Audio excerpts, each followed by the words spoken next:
Hello, Spoon Nation. Welcome back to yet another wrestling pay-per-view review. Today we're looking at AEW 2019's show. I got that the wrong way around. AEW Full Gear 2019. Now, this is the first AEW show I'll have watched in this whole series, meaning there's only two promotions I've never looked at. ECW and NXT, and hopefully by the end of the video we can get one of those, because then we can complete a full set. We won't. We'll probably get something like Judgment Day 2003. I don't know if that's good or not, or if any happened. It probably did. Anyway, yeah, AEW. I was excited. If you watched the previous one, my WCW sold out 99 review, 98. I can't remember what year it was. Let me check. 99. If you watch that review, you can see how genuinely happy I am to be reviewing AEW right at the end. But yeah, I thoroughly enjoyed this show. It was very easy to find and quite good quality as well. Yeah, I had a great little time with it. Let's get into the review. So the show begins with a big video package talking about pressure and how pressure is important for wrestlers, and everyone has pressure on them. And it just kind of also establishes all the main matches and the pressure and the stakes people have. Because today, this is the show where Cody last ever challenged for the AEW title.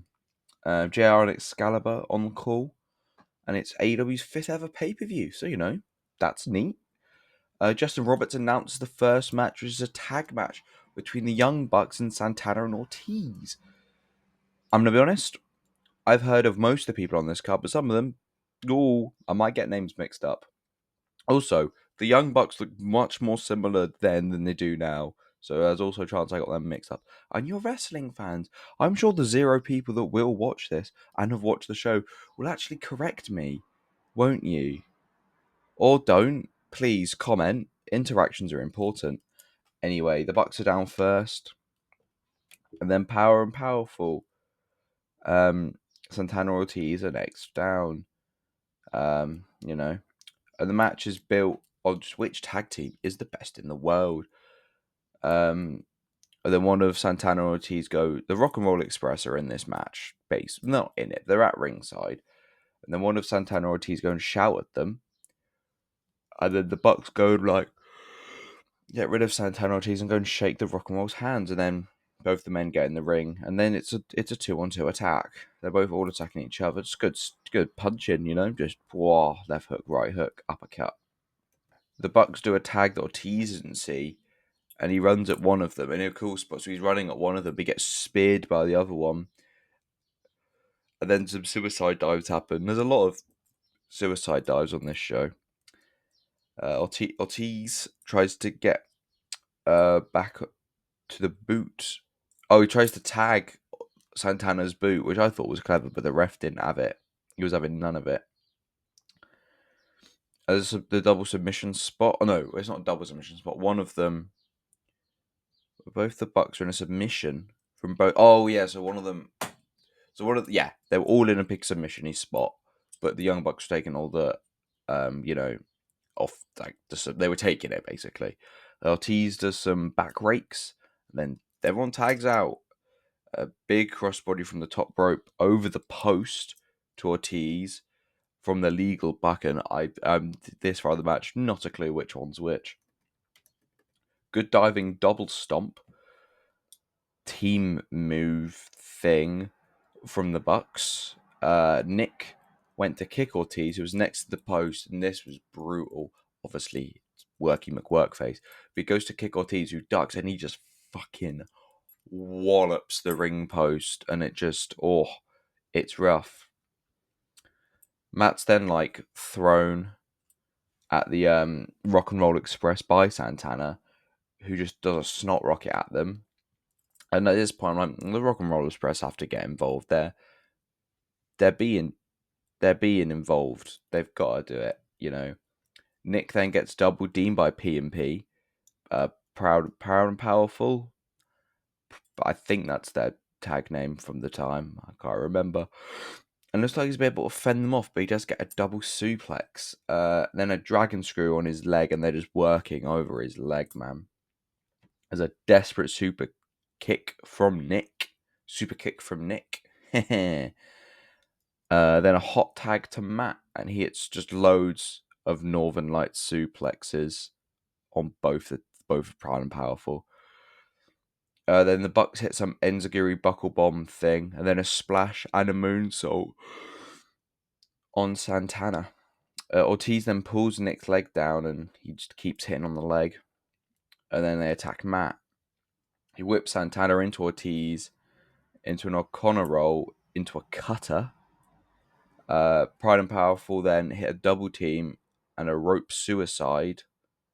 Tope suicide. My notes are autocorrect all the time. No one's watching, so it doesn't matter. Haha. Only 2 count though. A ref announces there's going to be only 15 minutes. One of the ref, the announcer, Justin Roberts, says there's only 15 minutes left. And I thought that was a lie. I checked. It flew by. Matt reverses a finisher into a small package, but gets a 2. Nick gets tagged in, who is just selling his leg like it's fucking his job, which it is. The Bucks hit super kicks to the back of Ortiz in the head, who was biting the ropes, which was rough.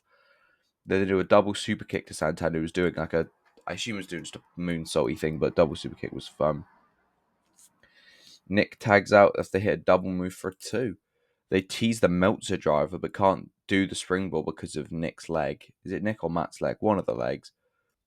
And then he just sells his leg. And then Nick spits his gum at Santana. Santana then picks up the gum and chews it, and I'm thinking, that's a spot in it. The big "you sick fuck" chance. And then Nick hits loads of kicks to Pride and Powerful, and a big knee strike to Ortiz. Nick gets power bombed and super kicks, but the pin is broken up. 10 minutes left. I'm thinking, wow, time limit draw. I mean, I know it's not a time limit draw. I've already got a spreadsheet, with all the times of all the matches and whatever. But I'm thinking, oh, that's fun. And then Santana kicks Matt down. The pair hit their finisher, the Street Sweeper, for the win. And it was a very good match. 4.25 stars out of 5. They're beating down the Bucks. Sammy Guevara, who's also in the inner circle with Pride and Powerful, comes down vlogging it, thinking he's motherfucking Keith Spoon, man. Guevara hands a sock of baseballs to Pride and Powerful to attack a Buck with. Then the Rock and Roll Express come up to help even the odds. And then, I kid you not, Ricky Morton of the Rock and Roll Express hits a fucking Canadian Destroyer and then a suicide dive. Ricky Morton is 62 at this. I couldn't hit either of those moves out of fear I'd break my own neck. He's 62, man. And then they celebrate with the Bucks, And then we go back to JR and Excalibur, who just run down the car, and it looks good. Looking forward to it at this one. I'm going, oh yeah. Don't know when I'll be able to watch them all because I watch this very spread out. So the more recent stuff, so I think from the 3-way tag match, I watched all that from that yesterday. But some of the other stuff, I may have watched it quite a while ago. Anyway, up next is Hangman Page versus the Bastard Pack. And not the Days one, where it would actually make a lot more sense, because we've got Death Rider Pack versus, Cowboy Hangman, who just won the Owen. Pack comes down and is wet and in his pants. Live the gimmick, man. Hangman's down next with a bandana and not a big beard, so it looks kind of strange. Hangman starts on the top, and he brings it to Pack in the corner, and then outside of the ring. Hangman hits a fall-away slam, and I'm thinking, great match. Love a fall-away slam. Does a kip-up, goes for a running moonsault, but Pack does get his knees up. Hangman punches Pack off the top rope, and then it's a suicide dive. Pack hits some wild kicks through the ropes on Page's face. I'm thinking, fuck, that's unpleasant. Pack puts his hands into a choke and then whips him into the corner and hits him with an uppercut. Commentary talk about how Pack is undefeated, and the closest thing he ever had to a loss in AEW at the time was a time limit draw with Jon Moxley, which is quite impressive. Pack then chokes Hangman in the ropes. Hangman hits some chops, but Pack hits a big old spin kick and then floors him. And then just goes, "Way, why I, man?" to the crowd, because he's from Newcastle. Pack goes for a Phoenix Splash, but Hangman moved. Paige then hits some big old stomps to floor Pac. Pump kick. They both run off the ropes. Then Paige hits a sit-out spinebuster, which is an unpleasant move to take from a really tall person, you know. Might even fuck your elbow up for a couple of days. You know, big slam onto Pac on the apron, then whips him in the barricade. Does a moonsault to a standing Pac, and then it's a big boot in the ring for a 2 count. Pac whips Hangman into a chair outside. Paige then goes over to him, and then Pac hits his fucking brainbuster. And I'm thinking, fuck. So it's obviously head goes into the chair, but his back hits up against the barricade, just rough. Very close count out, but Paige gets just in. And then Pac squares up to the ref for some reason. Pac then hits a massive shotgun drop kick for a 2. Pac hits some big old hard kicks to the chest. Kind of like, I can't remember if they were yes kicks. Let's say they fucking were. For a 2 count. Pac then goes to the top rope, but Paige kicks his legs out before he can do anything. Hangman hits an avalanche fall-away slam. Paige then goes for the buckshot, but Pac hits a super kick and then a snap fucking German. Pop-up powerbomb from Hangman, you know? Got to be done. Paige goes for Deadeye, but Pac transitions it into a standing brutalizer. And it just, the way he's holding it, and then Hangman just slowly falls down. Pac goes to the top rope for the Black Arrow, but Hangman moves, he hits the floor. Paige goes for a buckshot, but Pac turns it all around. Then get ref a bit. Pac hits a low blow. It goes for a low blow, but he can't hit it. Misses. Hangman hits a Deadeye and win. Another good match with a clever finish because Pac is a bastard and he tried to kick him in the penis, but he couldn't kick him in the penis. 3 3/4 stars out of 5. So Hangman celebrates and the commentators talking about the ranking system and what could be next for Adam Hangman Page. We see highlights of the pre-show and how Awesome Kong and Brandy Rhodes cut off some woman's hair that they beat up. I have no recollection of any of this happening. Granted, I wasn't big into AEW right at the start. I don't even know if I was back into wrestling in 2019. I don't think I was, really. But what the fuck? That's weird. Back to the arena. And it's black on a small spotlight. And out comes Sean Spears, the chairman. And he's accompanied by Tully Blanchard, whose daughters are racist. They talk about how Sean Spears and Joey Janela have been feuding. And that Sean twatted Cody with a chair so hard that Cody needed many stitches. The bell rings and they're just chopping each other. Joey just rips off Sean Spears' shirt, which I thought was a bit disrespectful. But it was a GCW kind of like gobshite wrestling. I can't remember what it said. Could have said gobshite wrestling. And then Janela's shouting at Tully Blanchard, which I'm thinking, well, I've seen Tully Blanchard in that cage match with Magnum PA. I wouldn't beef him. Is it Magnum PA? Could be. Who cares? But you know, Janela hits super kicks, a running crossbody onto Sean, but he gets reversed into a power slam. Lots of chops. Big Irish whip into the corner from Spears. You know, a slam onto the apron. Sean puts Joey in a rest hold, and if you know anything about me, rest holds make me cringe. I don't know why. Doing moves or submissions, not a rest hold. Like you know, do the coquina clutch. Don't just do a chin lock. You know, they're just that and the champion not coming out last. Grind my gears. Unless there's a very good reason for either of the things. No, I don't think there's ever a good explanation. Unless it's a surprise challenger. But rest holds can get in the fucking bin. I understand why they do them. But anyway, that's enough speaking about them. My note says Seagull back bump out of the ring for Joey. That's funny. Don't know what Ivan's meant to mean. Sean ties Janela's hair in the corner, which I thought was fucking rough. And then obviously Joey Janela tries to run away, but he can't. And then he just fucking yanks his hair, which is grim. Sean puts him in the sharpshooter, which Excalibur instantly just calls a Scorpion Deathlock. Now, I know Sting's big and he was big in AEW. Not yet, though, but he was big and, Brett was kind of a WWE name. But it's the sharpshooter, right? Like, come on.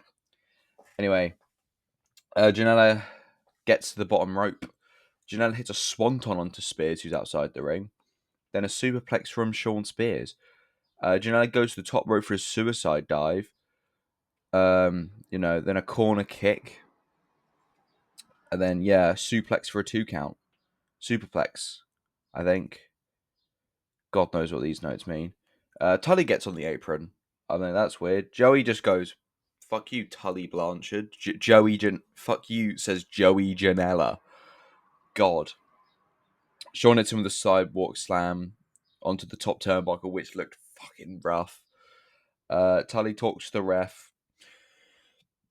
Um, you know, and as he's talking, Sean removes a turnbuckle. And while the ref's fixing that, the pair hit a spike pile driver onto the floor to Joey Janela, gets him in the ring, hits him in the C4 for the win. 2.5 stars, the most middle match on the card. It's fine. It's 2.5 stars. Decent, but nothing that special. So yeah, officials then come running into the ring to check on Joey Janela. Then there's an interview section with Kip Sabian, who's an English heel and arrogant. Kip says he's joined a group called TH2. No idea what that is. Then Kip gets a kiss from Penelope Ford. Penelope. They talk about sex appeal and being super bad. And then we see Janela walking back from the ring.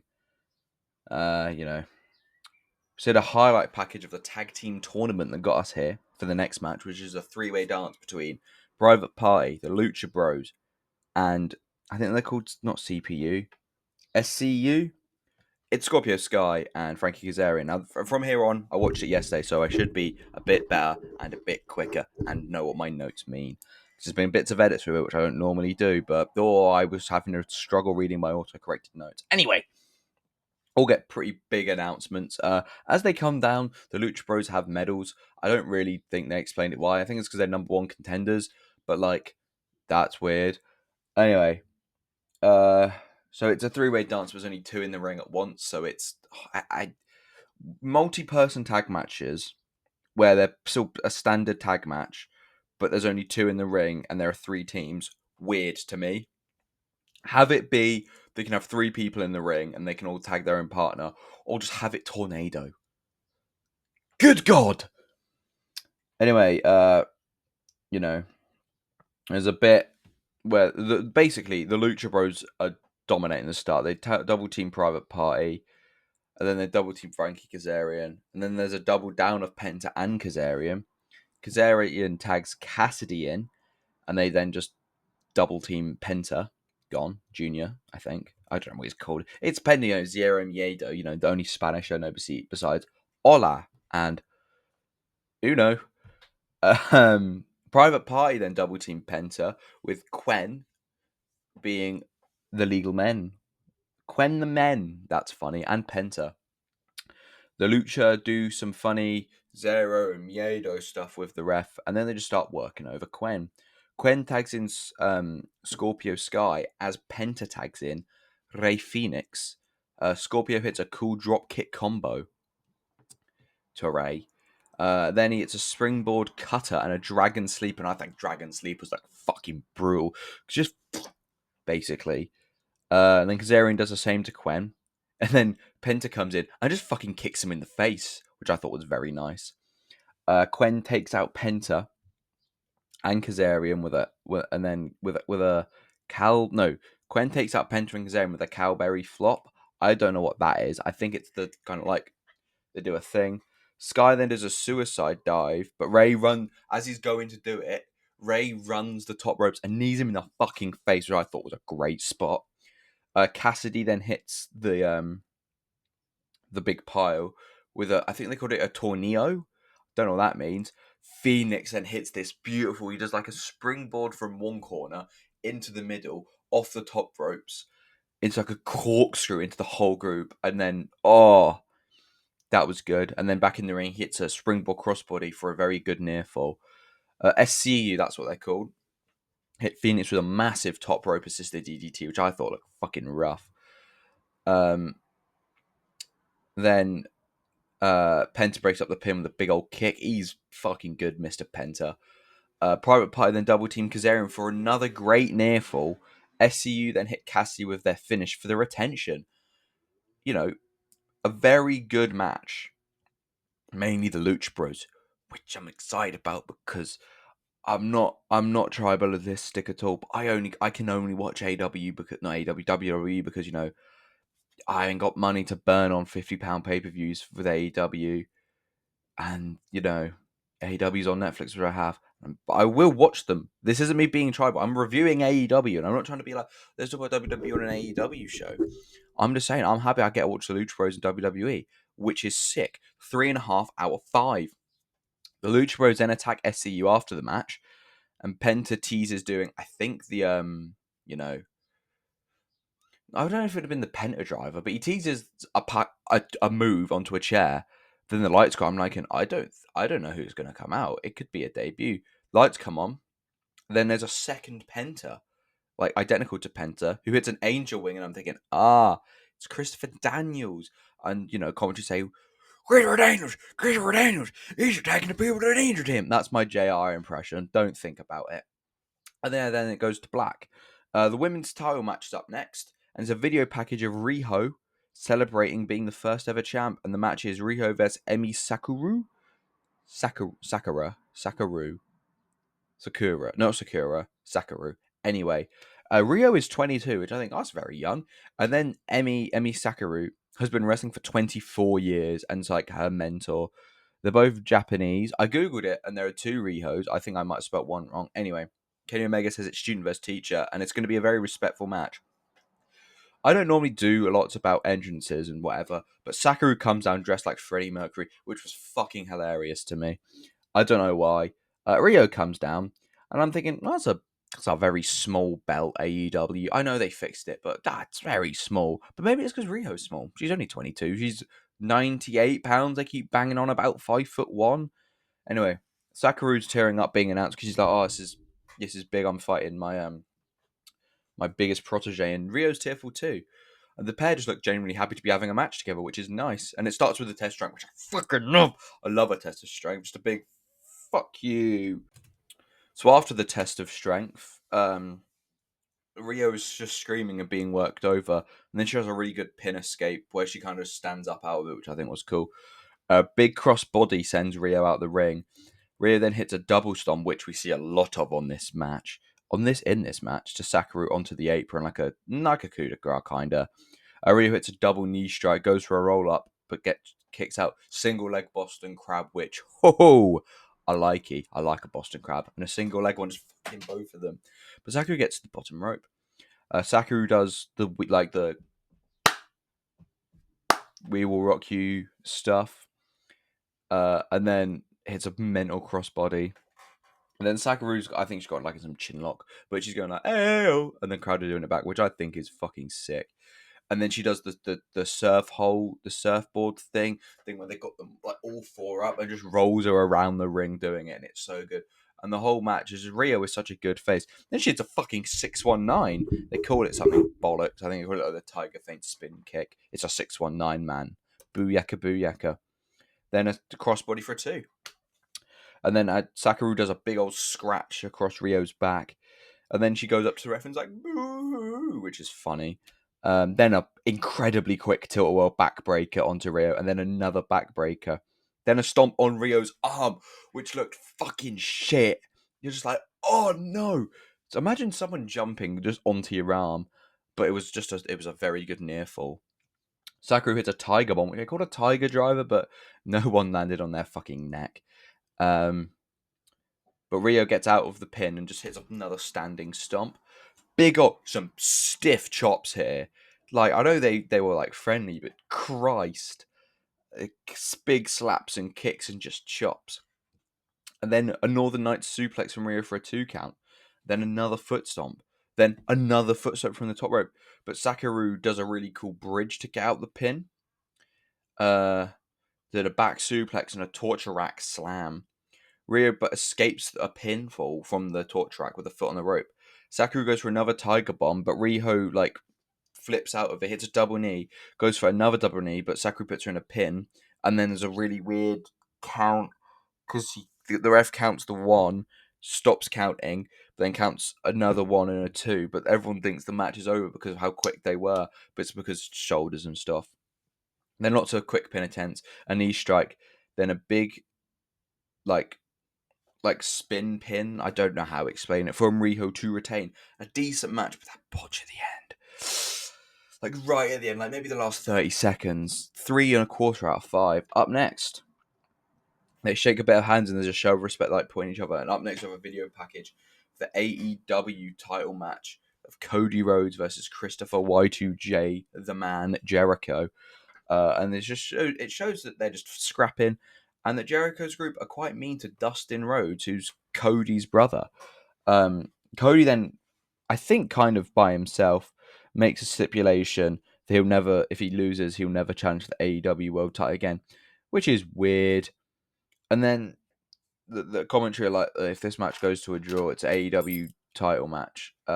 We need a group of legends to adjudicate who's going to win her, and it's Dean Malenko, Arn Anderson, and fucking the Great Muta, which I thought was cool. And then down first is Mr. Cody. There's a weird song to come down with like some classical like loud music. It sounds a bit like, the start of Chris Benoit's theme is like a bit like that. And then adrenaline in my soul, something, Cody Rhodes. MJF's down with him to be like, yeah, to the crowd. And we see Mama Rhodes at ringside, and then he's doing it. I'm thinking, oh, this could be a big woe. No woe, like he does a woe, but the crowd is like, yeah, like whoa. And then, own commentary, JR's saying, like, what is Cody doing? Why is he doing this? He will never be able to challenge for this title ever again if he loses. Jericho's down next with his own song.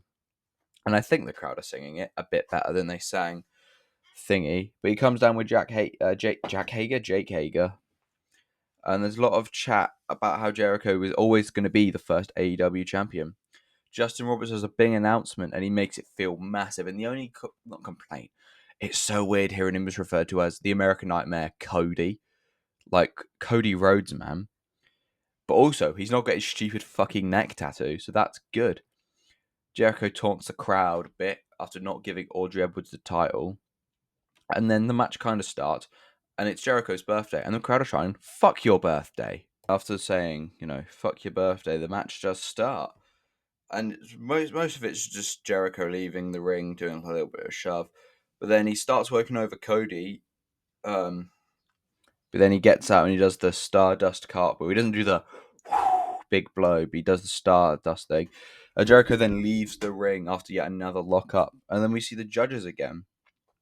Jericho starts taunting the crowd.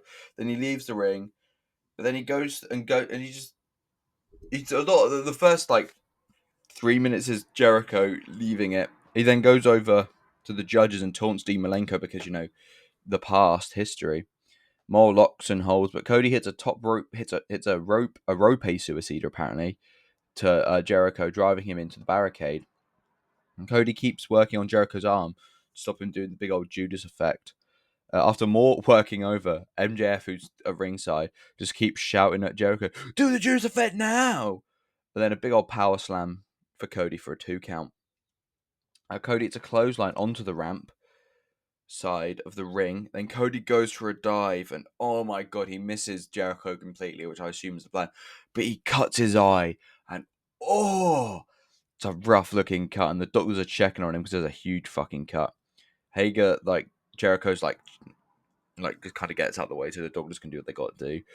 And then he's in the ring. Cody's crawling back into the ring. Hager hands him a chair, and he just fucking sits in it. Stands up, he just boots Cody in the face. And then Jericho just target in the head and throws Cody out of the ring. Hager attacks Cody behind the ref back. Then Jericho hits kind of stun gun. I think that's what it's called. The suplex bounce off the rope thing.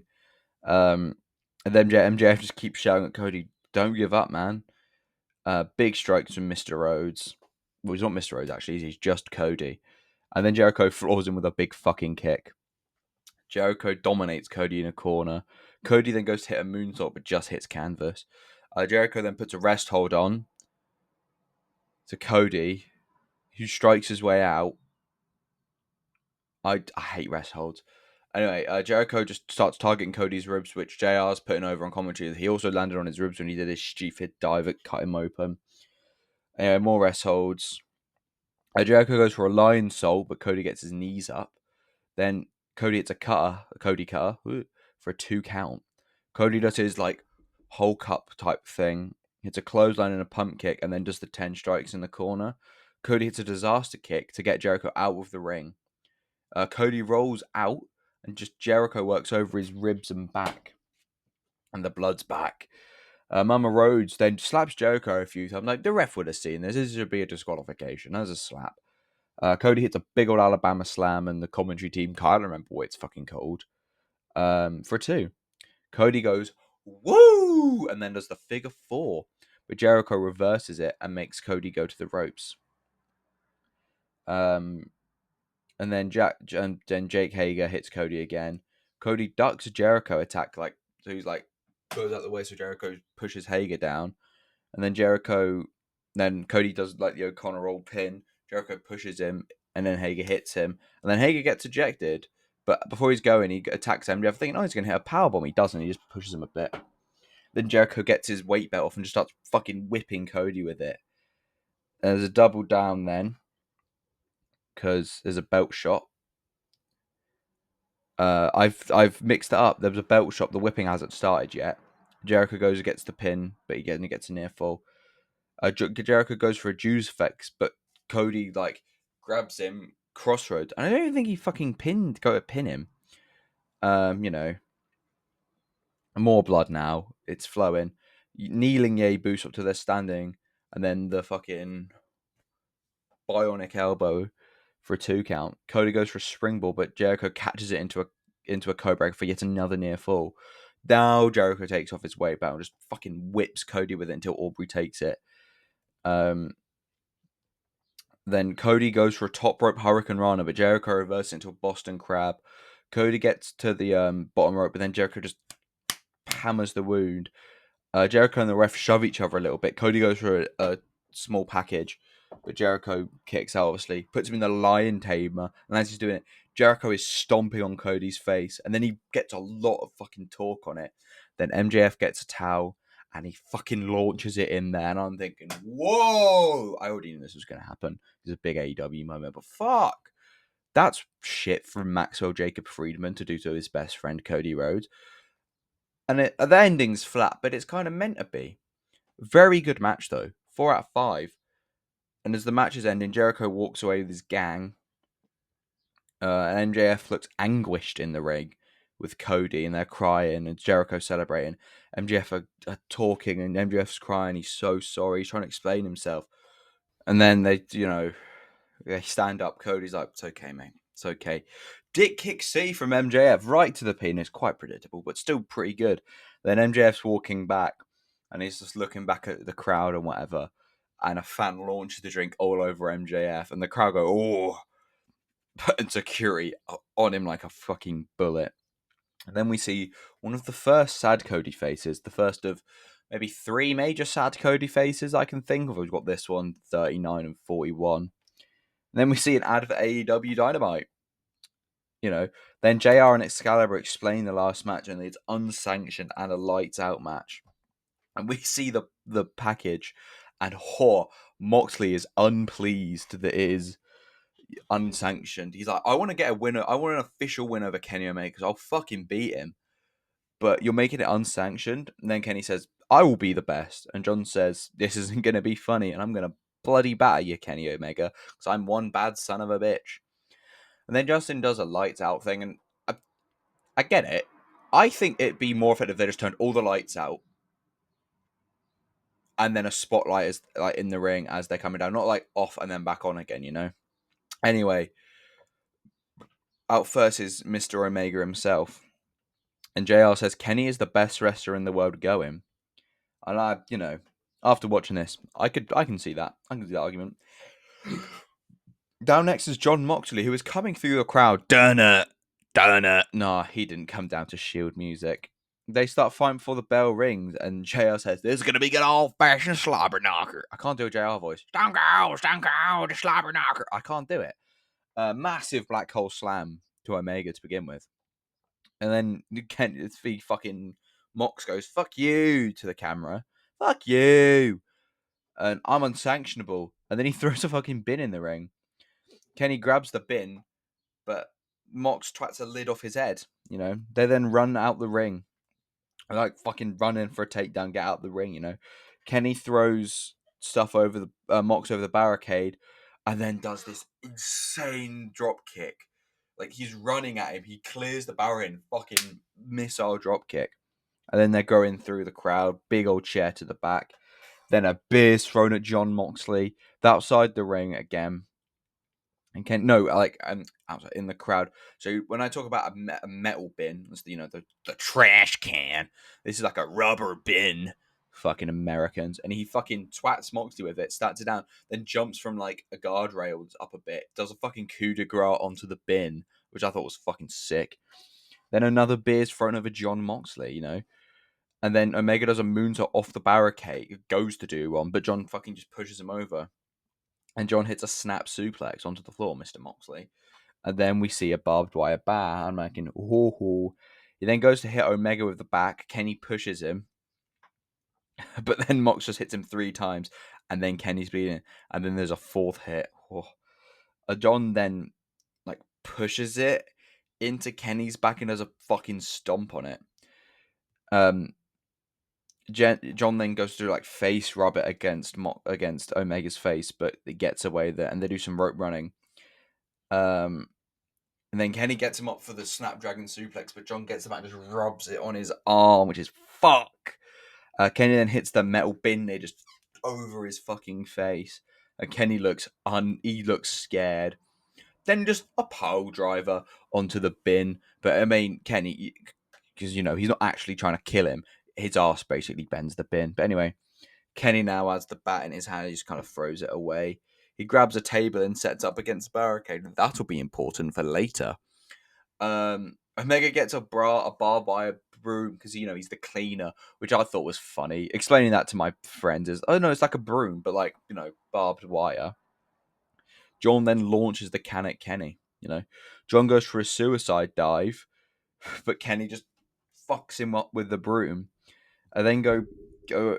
Then they get back in the ring, and Kenny's brushing it over his back with the barbed wire. Puts down, does a big old stomp, and then he has a running stomp onto it, and John is bleeding from his back. Kenny gets the bat and pushes it over John's forehead in the ropes. Then Kenny hits a drop toe hold onto the rope, and then a slam onto it again. Then only a 2 count.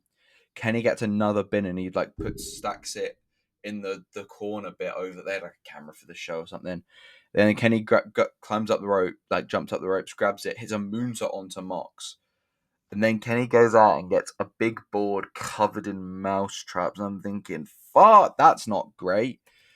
Omega hits a big old knee, but then Mox hits a clothesline. John gets the board then and hits I don't know what they call it. So he gets him up, suplex, and then just kind of fucking throws him onto it. And he lands and it just looks unpleasant. And then John goes under the ring, gets a box with a big old, they call it an anchor chain. Sidewalk slam onto the chains for a 2, and that's going to be so uncomfortable. It's uncomfortable landing on metal, but all bumpy and fucking that. Then a neck breaker onto it, but Omega kicks out a 1, and John is happy about that because it's desperation. John then yanks Kenny in the mouth with the chain. Kenny just gets to the bottom rope. He grabs a bin lid. He misses John. Let's not pretend here. He does, but he's the corner of it might have scanned his face there. We didn't see it. And then a rear naked choke from Kenny.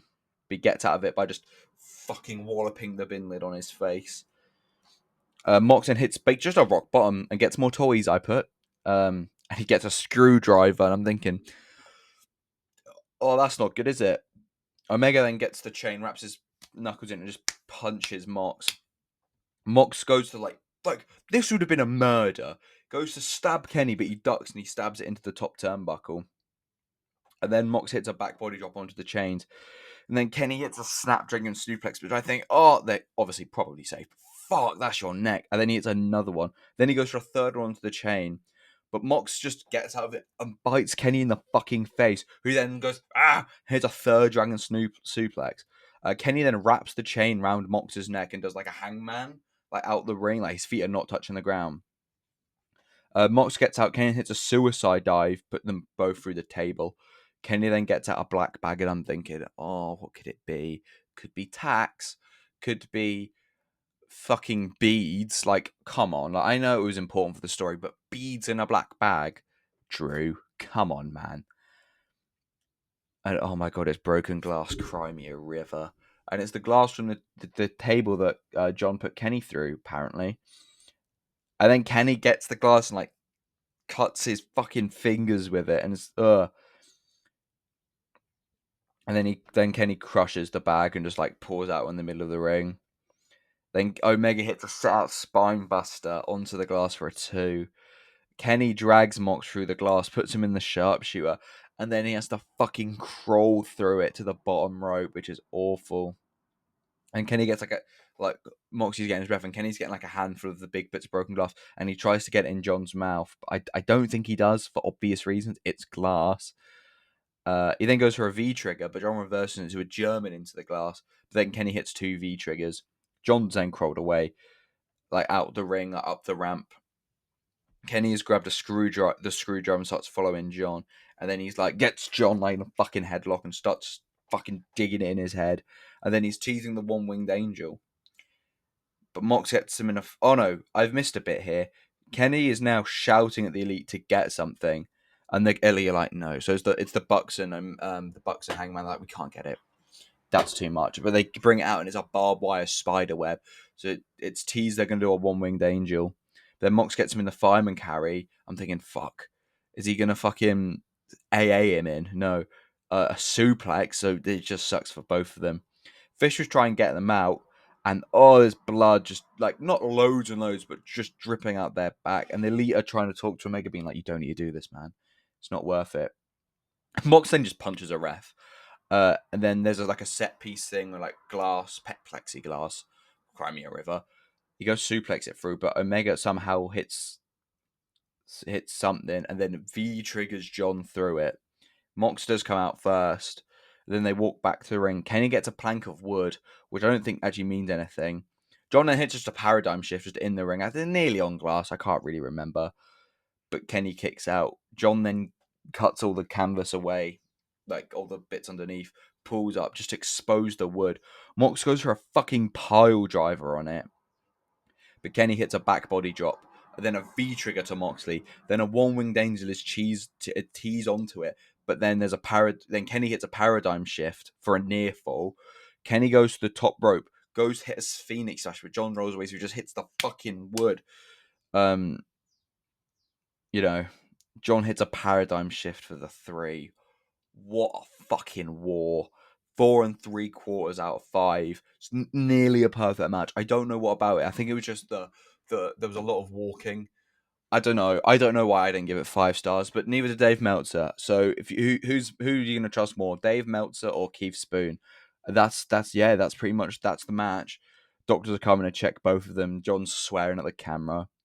There's some replays and stuff, and John kisses the bat, and then the show goes to black. What a fucking show, lads! I ain't being funny. This AEW thing, it's here to stay. Especially after this show. I mean, God, I've not seen every single AEW show. There's probably some shit ones, but what, what, what more could you want from a variety show? They had technical wrestling. They had great tag wrestling. They had a fucking brutal thing, and then they had psychological. They had story wrestling. This was a great show. Honestly, the only match maybe I'd skip probably be the Joey Janela Sean Spears match. But besides that, pretty much everything's worth it for some reason, I thoroughly enjoyed it. Giving the show out of 5, 3.71, which sounds low, but it isn't when it's out of 5. Like, that's the highest show by lots. The only show close to it's Slammiversary 2020. But I vastly preferred AEW Full Gear. if you have some time and you've never watched AEW, you want to test a taster, I'd say this one. Old AEW, definitely. There's no like Osprey or like Okada or anything. But this is a classic AEW show. Yeah, give it a watch. Anyway, the bit we're all excited for, the bit that's nearly the best thing about all of it, nearly as good as watching the wrestling for me, the spinny fucking wheel. Let's see what I'm watching next time. Here we are with the wheel. I've had to add 3 things since last time. Double or Nothing 25, Battleground 2025, and Under Siege, which is a TNA show. Hopefully we get an NXT or an ECW or something good. Probably won't. It'll probably be Russo era something, knowing my luck. And we get Slammiversary 2021. I think I've already reviewed a Slammiversary. Which Slammiversary have I looked at? I looked at Slammiversary 22, so this might be fun. Let's have a look at the card and see if it's going to be fucking miserable or quite good. The card looks alright. You could tell the main event's another Kenny match. Sammy Callahan versus Kenny Omega. Got some good multi-man matches here. A lot of people on the card, which is good. I like that. And yeah, a lot of championships on the line. Looks like it could be a good show. Hopefully it's easy to find and I can actually find it and review it. And it's actually fun to watch. Anyway, I've been Keith Spoon. Thank you for being here for over 45 minutes, I think, watching this AEW Full Gear 2019 review. I'll see you next time with a review of of TNA Slammiversary 2022. But as always, thank you for watching. I have been Keith Spoon. Like, comment, subscribe, or go away.